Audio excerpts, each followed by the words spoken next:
Hello friends, welcome to my channel Saraswati teacher classes.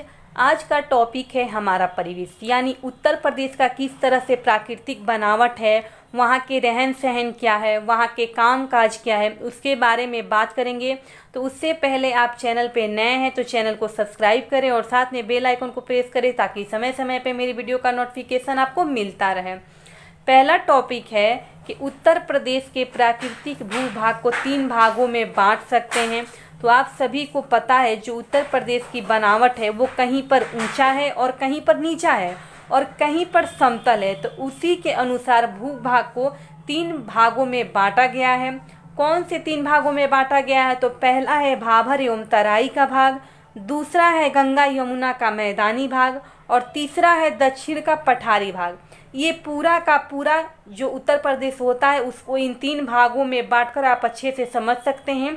तो इन तीनों टॉपिकों को एक एक करके मैं बताऊंगी। पहला पार्ट समझ लेते हैं। पहला भाग है भाबर एवं तराई का भाग।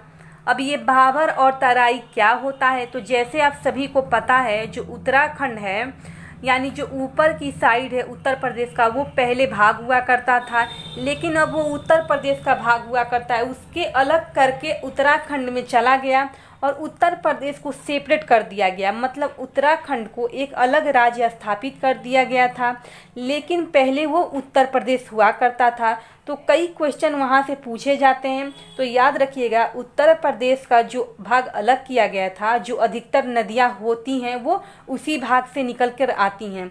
जो नदियाँ बहते हुए नीचे की तरफ आती हैं वो अपने साथ कुछ कंकड़, कुछ मोटे कण लेके आती हैं। तो वो सारी की सारी एक जगह रुक जाती हैं। इस इलाके को हम क्या कहते हैं? भाबर कहते हैं।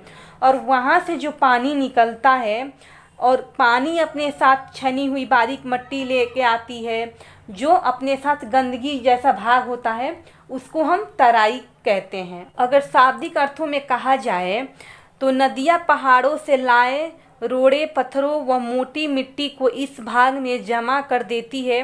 रोड़े पत्थर और मोटे कणों से बनी मिट्टी का यह भाग भाबर कहलाता है। इसी का निचला भाग तराई है। तो ये पूरा का पूरा भाग भाबर है और तराई का भाग होता है। ये भाबर वाला भाग थोड़ा पथरीला होता है और ऊपर की तरह उत्तराखंड की ओर मिलता है, और तराई का इलाका नीचे की ओर हर जगह देखने को मिलता है और दलदली भाग में हवा और नमी अधिक होती है। इस बात को आप याद रखिएगा। जो तराई का भाग होता है वो नम और तराई होता है, इसीलिए यहाँ वर्षा ज़्यादा होती है। अधिक वर्षा होने से यहाँ घने वन पाए जाते हैं, जैसे शीशम हो गया, सौल हो गया, साखू हो गया। इस तरह के चौड़े पत्ते वाले वृक्ष आपको देखने को यहाँ पे मिलेंगे। अगर आप उत्तराखंड के कहीं भी घाटियों में घूमने जाएंगे तो देखेंगे कि काफ़ी लंबे लंबे वृक्ष देखने को मिलेंगे और वहाँ अधिक घने जंगल होने के कारण जानवर देखने को मिलेंगे, जैसे हाथी हो गया, बाघ हो गया, तेंदुआ हो गया, जंगली सुअर हो गया, नीलगाय हो गया, हिरण, अधिकतर जानवर देखने को मिलेंगे।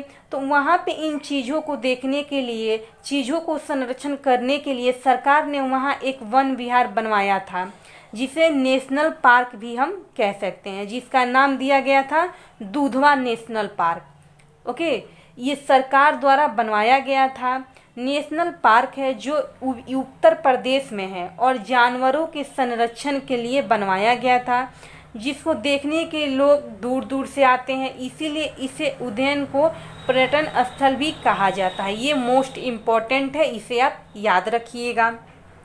इसी के साथ साथ आपसे पूछा जाए कि इस पूरे क्षेत्र में सिंचाई की अच्छी व्यवस्था को अधिकतर सिंचाई की जाती है, तो खेतों में वो किसके द्वारा की जाती है? तो याद रखिएगा, नलकूपों व नहरों की मदद से की जाती है। अगर सिंचाई की बात की जाए तो फसल कौन कौन सी बोई जाती है, ये भी क्वेश्चन में पूछ देता है।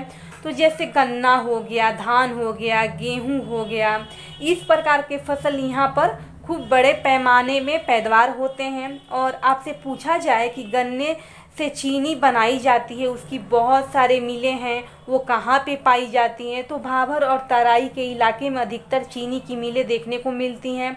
जैसे कि लखनपुर हो गया, खीरी हो गया, पीलीभीत हो गया, तो यहाँ पे चीनी की मिलें देखने को मिलेंगी। और यहाँ से एक क्वेश्चन भी पूछा गया था कि थारू और बोक्सा लोग जो होते हैं कौन से इलाके में पाए जाते हैं या कौन सी जनजाति के लोग यहाँ पे रहते हैं। तो उत्तर प्रदेश की जो खागर भागर या तराई के इलाके हैं वहाँ पे सबसे ज़्यादा पुरानी जनजातियाँ हैं थारू और बोक्सा लोग। इस क्षेत्र को पुराने निवासी हैं। ये पूछा हुआ कई बार का प्रश्न है, इसलिए मैंने आपको बता दिया है। अब तो वहाँ पे अलग अलग लोग देखने को मिलते हैं, जैसे गढ़वाली हो गया, भोजपुरी हो गया, पंजाबी हो गया, बांग्ला हो गया, अधिकतर प्रकार के लोग वहाँ पे देखने को मिलते हैं। लेकिन सबसे पुरानी जनजाति ये दो हैं, थारू और बोक्सा। तो ये था पहला भाबर एवं तराई का भाग जो हमने अभी भी समझा है। अब दूसरे पार्ट को समझते हैं, गंगा यमुना का मैदान। तो उसके नीचे वाले इलाका जो होता है फ्रेंड्स, जब गंगोत्री से निकलती है गंगा उत्तर प्रदेश की ओर आती है तो वो गंगा यमुना का भाग कहलाता है। शाब्दिक अर्थ में कहूँ तो मैं बाबर और तराई के दक्षिण में उत्तर प्रदेश की मैदानी भाग है। दूर तक फैला यह समतल मैदान नदियों द्वारा लाई गई मिट्टी से बना है। इस क्षेत्र को बहुत क्या है, कम वृक्ष हैं। यानी कि उत्तर प्रदेश की ओर आती है ये गंगा, तो वो गंगा यमुना का भाग कहलाती है। शाब्दिक अर्थों में मैंने अभी भी आपको बताया ही है। तो यमुना या पूरा मैदान है गंगा का, यहाँ पर वन का कम मात्रा है पाए जाते हैं और यहाँ पर शहरी गण बहुत ही देखने को मिलते हैं, जैसे कि गाजियाबाद हो गया, नोएडा हो गया, अलीगढ़, आगरा, कानपुर, लखनऊ, फैजाबाद, बनारसी और सबसे मशहूर जो है वो गोरखपुर हो गया। इसे आप याद रखिएगा। यह वृक्ष तराई के वृक्षों से छोटे होते हैं। जाड़ा समाप्त होते होते इनकी पत्तियां गिर जाती हैं, इसीलिए वनों को हम क्या कहते हैं, पतझड़ भी कहते हैं।